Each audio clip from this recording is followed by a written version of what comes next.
Ladies and gentlemen, welcome back. Impromptu short little video. We're currently winning 126.82 to 121.96 in our fantasy matchup this week. We won't lie to you, we had a slew of 4 o'clock games that really propelled us to. I know we made the decision to start Jordan Love over Sam Darnold, and that was a mistake, and I almost overrode it, but then I reached out to another baby girl, and I was like, Jordan Love or Sam Darnold?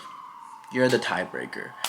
Because I did mention in the previous fantasy football video, I reached out to Drew, and he was like, Sam Darnold. I talked to one of my advisors this past weekend.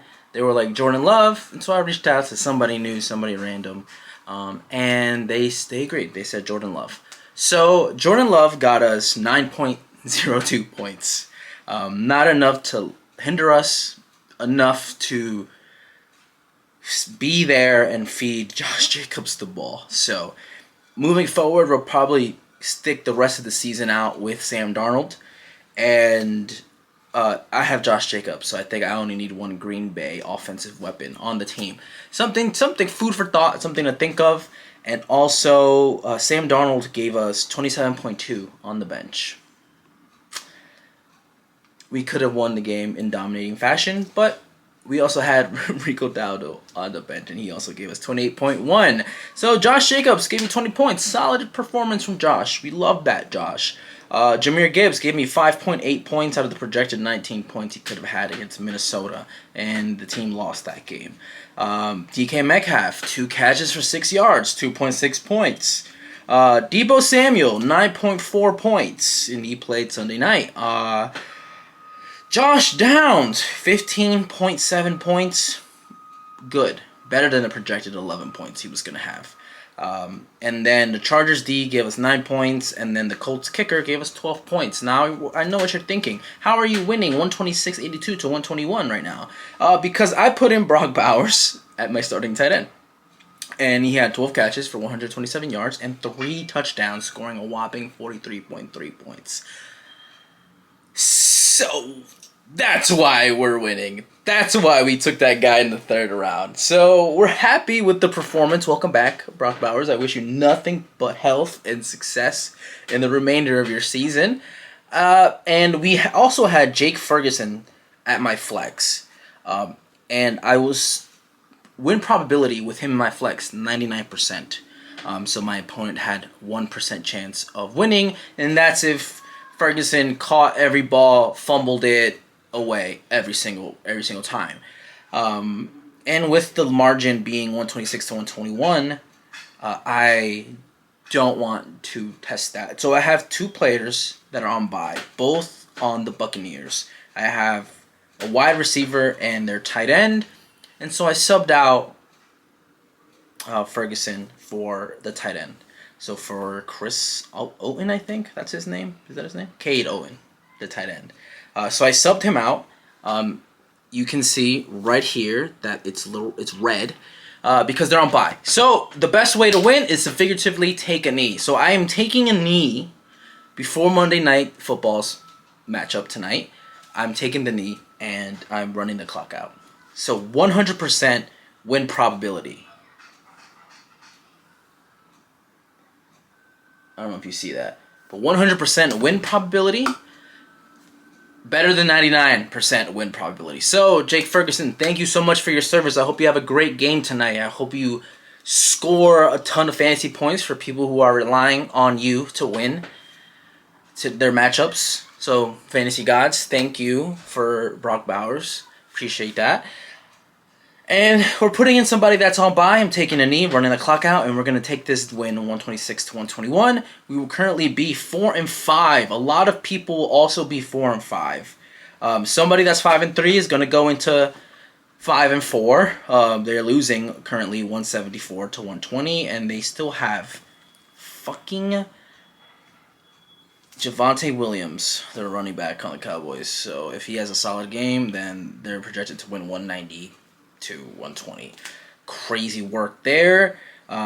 Somebody's also falling to 5-4 this week. They have a 6% chance of winning, and that person is going to 4-5. I am also going to 4-5, so the hunt for the playoffs is really starting to pick up.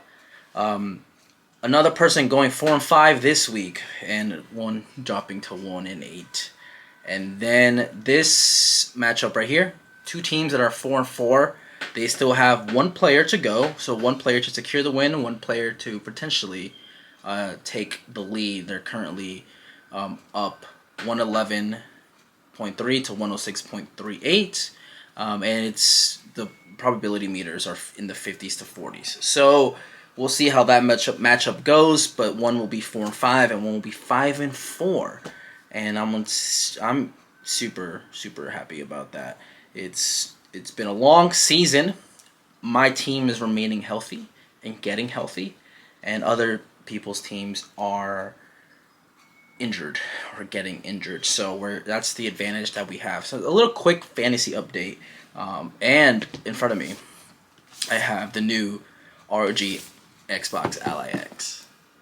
I ordered this, and I hoped it would come earlier than it did. So I missed receiving this because I was in Baltimore, but I had it shipped to my shop, and it's safe and secure, and it's in my own hands, and I'm very happy to have had this. A little quick before I even open it, why ROG Xbox Ally X?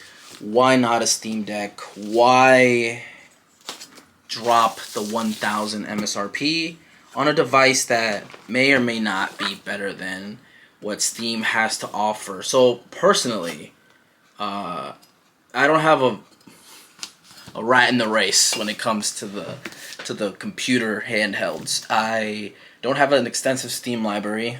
What I do have in there is 4 copies of Borderlands 2 because I bought it when they were selling a 4-pack, and I have yet to find 3 other friends to take my Borderlands 2 friend copies. So that was an old purchase. I don't even know if I have access to that Steam account anymore.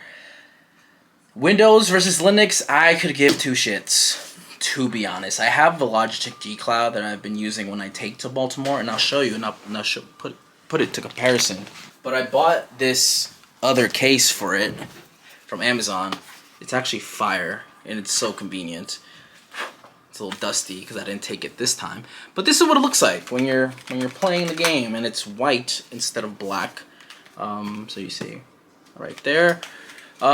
Just for size reference, I'm going to put it on my shoulder, compare it to my head. Gets to just the brim of my hat. So it's a pretty light device. Like, again, there's nothing really computing a lot of power internally. It is a cloud gaming device, and it's been useful.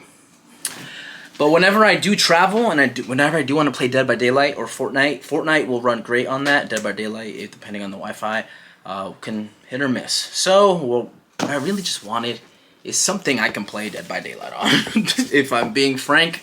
And it was either this or a Steam Deck, and I thought to myself, I didn't really give a shit which one it is. But I saw this device. It's got newer chips in it.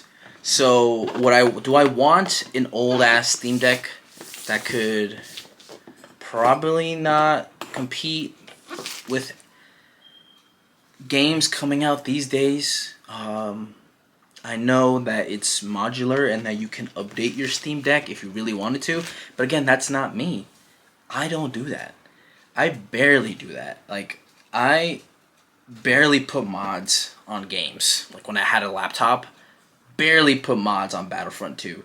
And this will allow me to play games on the go at great, like, resolutions, and I don't have to worry about will it be compatible or not, because basically I have nothing to compare it to but a cloud gaming device. So this will be my first ever gaming handheld that is a PC.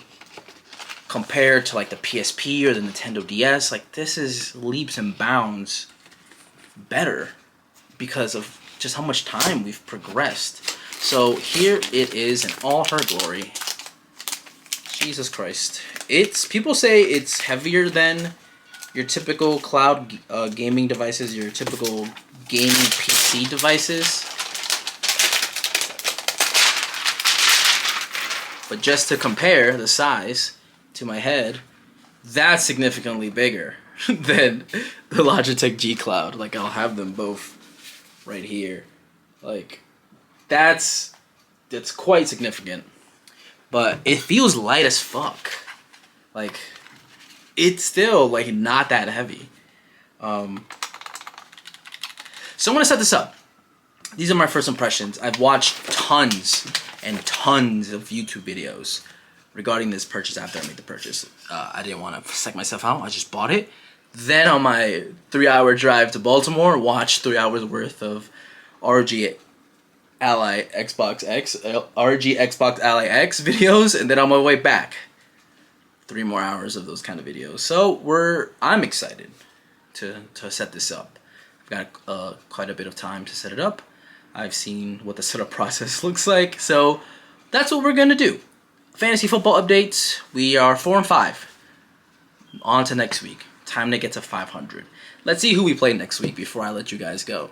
Oh, schedule. Boom. We've got a rematch. Week 1 rematch next week. Oh man, we have the potential to beat the people that beat us. We've got 3 matchups back to back to back. We've lost to these teams already. We're healthier. We have momentum. So we started off 0-3, then 1-3, then 2-3, then 2-4, then 3-4, then 3-5, and now we're 4-5. So next week, this matchup coming up, we win this, we're at 500, and then we'll take it 1 week at a time. So thank you for everybody who's contributed to the fantasy football updates. What I thought was going to be quick became 2 videos in 1, and you're going to take it and accept it. So peace, love, joy. See you guys later. Subscribe. Thank God this is blurry. You can't see this.